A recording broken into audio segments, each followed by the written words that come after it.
In light of the Fed's policy decisions, traders rushed to quit long deals on the US dollar.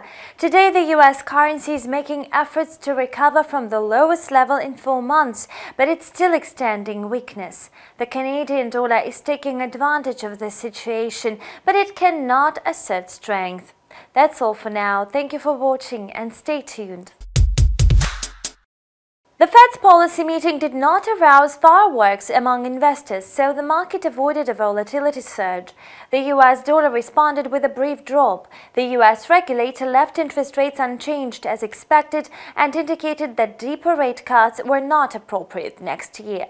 Despite the solid economic conditions, the Fed voiced concerns about soft inflation.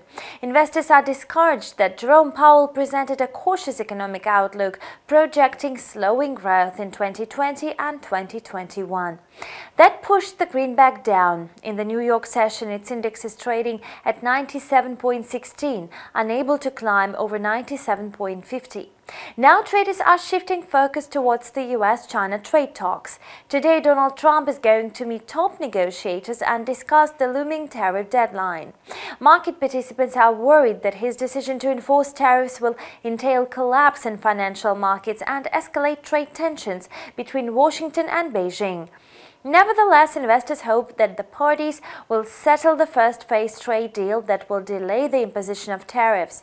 This is the best-case scenario for traders speculating on the yuan. However, failed expectations may bring bitter disappointment.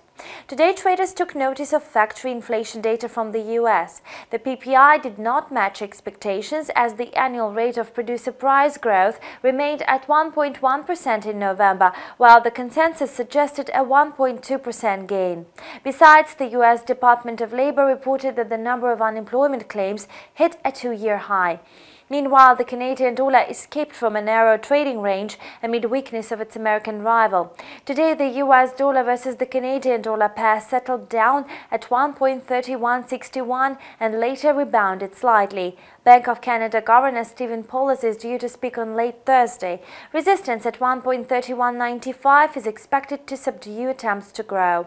In case the price is rejected from this level, it will head downwards for 1.3131. That's all for today. Subscribe to our YouTube channel to always keep track of the latest events on financial markets with us on InstaTV. See you back tomorrow.